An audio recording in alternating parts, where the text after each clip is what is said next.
more than 50% this year alone. Gold. Gold. Gold. Gold. Gold. Gold. Gold. Gold. Gold. Gold. Gold. China. Gold. Gold. Gold. Gold. Gold. Gold. Gold. Gold. Gold is surging up.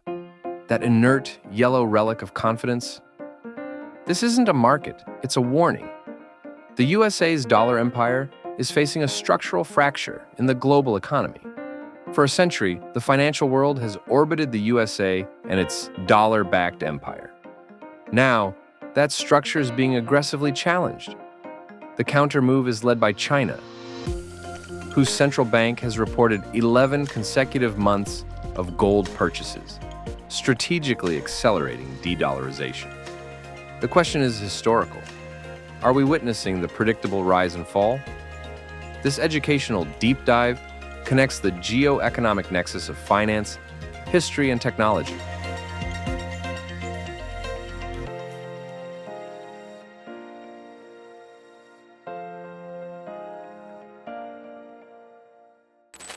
If you want to understand the new price of gold, you have to look past the ticker tape and straight into the fractured architecture of the world's financial plumbing. For decades, the global economy was defined by two words: American dollar. Today, the world is looking for an exit sign. The foundation of the current crisis is the weakening position of the USA dollar. This is less about a failure of America and more about the historical inevitability of an empire's monetary system being challenged. As central banks worldwide anticipate the continuous erosion of the dollar's strength, and as real interest rates decline, a phenomenon the financial institutions have been bracing for, the rush to assets outside of fiat currency accelerates. Gold is simply the oldest and most reliable escape hatch. The official data confirms this environment of systemic fragility. We are operating in what analysts at the World Economic Forum describe as an uncertain geopolitical era, marked by rapidly shifting alliances and unpredictable, volatile economic policies. This isn't just theory. This geopolitical risk is actively driving the value of your assets, making financial security harder to achieve than ever before. And frankly, the chaos is the point. When the global policeman, the USA, starts struggling with its own domestic issues, the rest of the world stops taking orders. That's not a political statement. It's just the arithmetic of power. If the dollar is the foundation, then technology is the current battlefield. The geopolitical struggle between the USA and China, which academics frame as a status dilemma rather than purely a security conflict, is accelerating the financial fragmentation. The digital trends confirm that users are intensely focused on technology decoupling. We're talking about AI and its enabling infrastructure being weaponized, increasingly treated as a national security asset by both Washington and Beijing. The US administration is seeking to accelerate domestic AI innovation and control the global diffusion of these technologies. This is the modern 21st century equivalent of controlling the spice trade or the Suez Canal. Controlling the AI supply chain means controlling the next era of the global economy. This struggle forces every major nation to reassess its strategic dependence. It's a cynical move, but strategically brilliant. If the USA can weaponize the dollar through sanctions, then controlling the digital foundation is the next logical step to maintaining influence. This leads directly to the ultimate countermove, being executed right now by the East. If the dollar's weakening, who is ready to absorb that power? The answer is not just one country, but a growing coalition dedicated to what is now the single most strategically disruptive financial trend, de-dollarization. The driving force behind this tectonic shift is, unequivocally, China. This is not theoretical market noise. This is calculated sovereign policy, executed with military precision. Forget the frenzy of retail trading. The real story behind the gold surge is the unprecedented buying spree by the official sector, the central banks. They are rushing to buy amid rising global tensions and persistent inflation fears, viewing gold as a critical safe haven asset in this deeply uncertain era. This is not finance. It's a geopolitical hedge. The European Central Bank has explicitly stated that geopolitics is now the essential force driving this official sector demand for gold. And the anchor of this movement is Beijing. The People's Bank of China has reported a stunning 11 consecutive months of gold purchases, a massive sustained accumulation that speaks volumes about their long-term strategic intent. They added 5 metric tons in the third quarter alone, bringing their official holdings to over 2,300 metric tons. China is buying gold precisely because they view it as a key strategic asset, necessary for central banks looking to diversify reserves in a fragmented world. It's a slow burn, not a sudden explosion, but its impact on the global economy is profound. It's a deliberate, tactical move that signals a lack of confidence in the long-term stability offered by the current USA-led financial empire. This gold accumulation is the physical manifestation of the BRICS strategy, the stated goal of transitioning towards a multipolar world by reducing reliance on the US dollar for global commerce. In the age of financial weaponry, where nations can be cut off from the global system with a flick of a switch, China is providing an alternative. They are spearheading a transition that leverages gold to back potential future trade mechanisms and currency arrangements. This is a deliberate process designed to initiate the rise and fall of the current currency hierarchy. But here's where the sarcasm comes in. There is such deep geopolitical mistrust surrounding this issue that a highly searched narrative debates whether China's actual gold buying is 10 times higher than its official reports. The surface of the story, new credible analysis of China's own customs data, for instance, suggests its true gold imports are potentially 10 times larger than what's officially reported from some of the Western nations. Because who trusts the books of a superpower looking to rewrite the global ledger? This speculation captures the audience's core anxiety, that the true scale of strategic economic warfare being waged against the old empire is being masked. The consensus among analysts is clear. The gold accumulation is not just tactical trading. It is the strategic foundation of a parallel financial structure being built right now, aimed squarely at the supremacy of the USA dollar.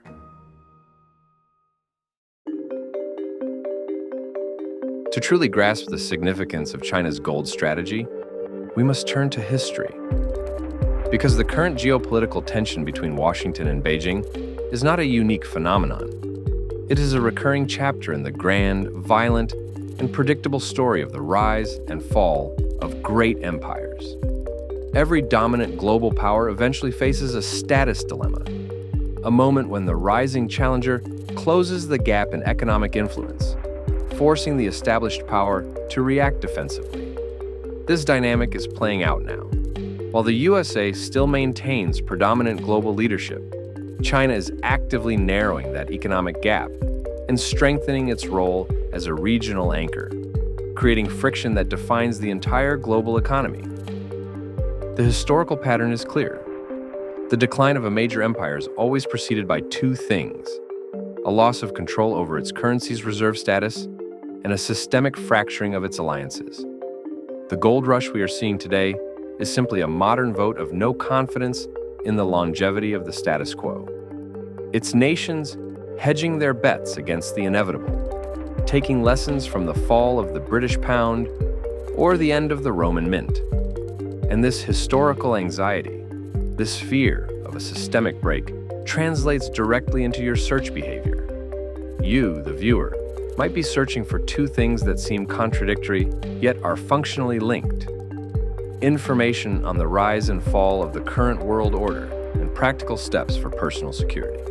Documentary channels are consistently reporting high search volumes for terms like world crisis, world collapse, and nuclear war threat.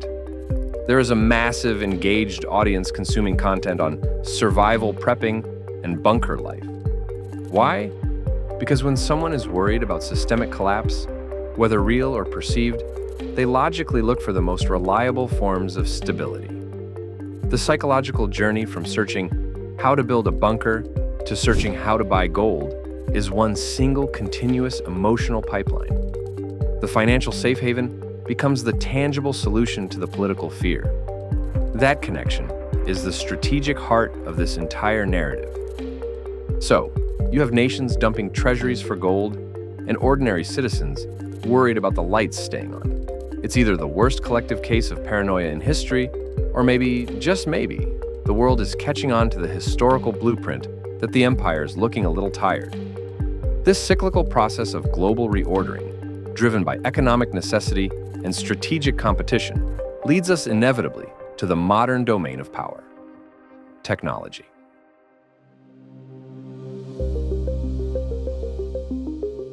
If the struggle for the global economy is defined by gold and currency, the actual battle is being fought on the technological frontline.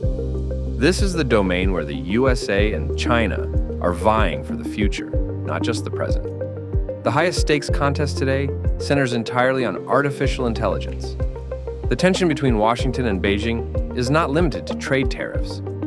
It is a full-spectrum competition where AI and its physical infrastructure, the server farms, the advanced microchips, the data pipelines, are explicitly treated as national security assets. This is the accelerating trend of technology decoupling. The USA administration is actively seeking to turbocharge AI innovation and control the global diffusion of its domestic technologies, outlined in federal policy actions designed to build AI infrastructure and expand US tech influence.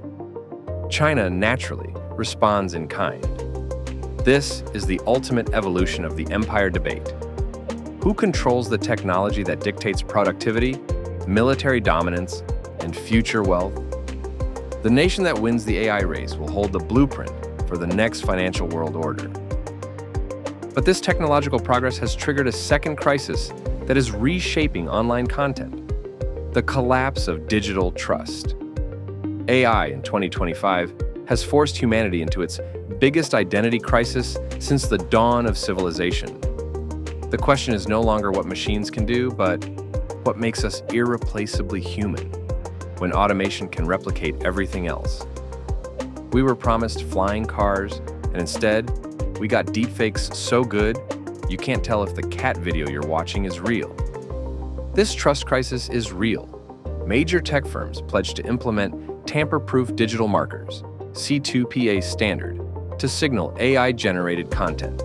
Yet tests revealed that platforms, including YouTube, failed to fully support this standard, often stripping the crucial markers from the clips. The result? Audiences are now beyond the point of being able to cope with the scale and the realism of synthetic content. Governments worldwide are scrambling to legislate this chaos. 2025 is a defining year for AI regulation. In the USA, we see legislative attempts like the Defiance Act, which offers a civil cause of action for victims of non-consensual deepfakes targeted for harassment, and the Protect Elections from Deceptive AI Act. Meanwhile, China has rolled out its own AI labeling rules, requiring clear and visible AI symbols for synthetically generated content. This shift creates a new dynamic for creators.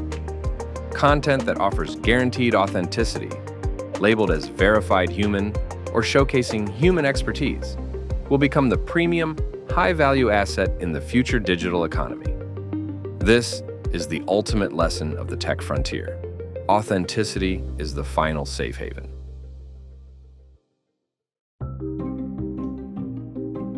We have traced the journey of global power, from the deep anxiety over the crumbling financial foundation of the USA's empire to the calculated strategic response of China's central bank. The gold price surge, up over 50% this year, is not a flash in the pan. It is a siren call. The three key forces driving the global economy right now are fused. De-dollarization. Sovereign nations are actively seeking alternatives, using gold as the physical asset to back a multipolar world. Geopolitical risk. The contest between the USA and China is accelerating fragmentation, forcing everyone to choose a side, whether in finance or technology. Historical cycles. The demand for survival content proves that the public understands the inherent risk in the rise and fall of great powers. The structural shift is complete. The next decade will define whether the old system can stabilize itself, or if the new one, anchored by commodities and decentralized alliances, will finally take hold. The financial world you grew up in is officially entering its twilight. This is where the educational component comes into play. While I won't be giving you investment advice, because this channel is strictly about education, the facts speak for themselves. The persistent volatility and strategic moves of central banks underscore the growing, systemic need for all of us to prioritize risk awareness and financial education. Understanding history and technology is the only reliable way to anticipate the future of the economy. If you found the connections we made today between empire history and the price of gold compelling, let me know. I want to know, do you believe the US dollar can maintain its dominance? Or is China's gold push irreversible? Drop your thoughts in the comments below. I read every single one. And if you want more deep documentary analysis on the intersection of finance, history, and tech, then please hit that subscribe button. This is a new baby channel, and your subscription and comments mean the world to our growth. Thanks for watching.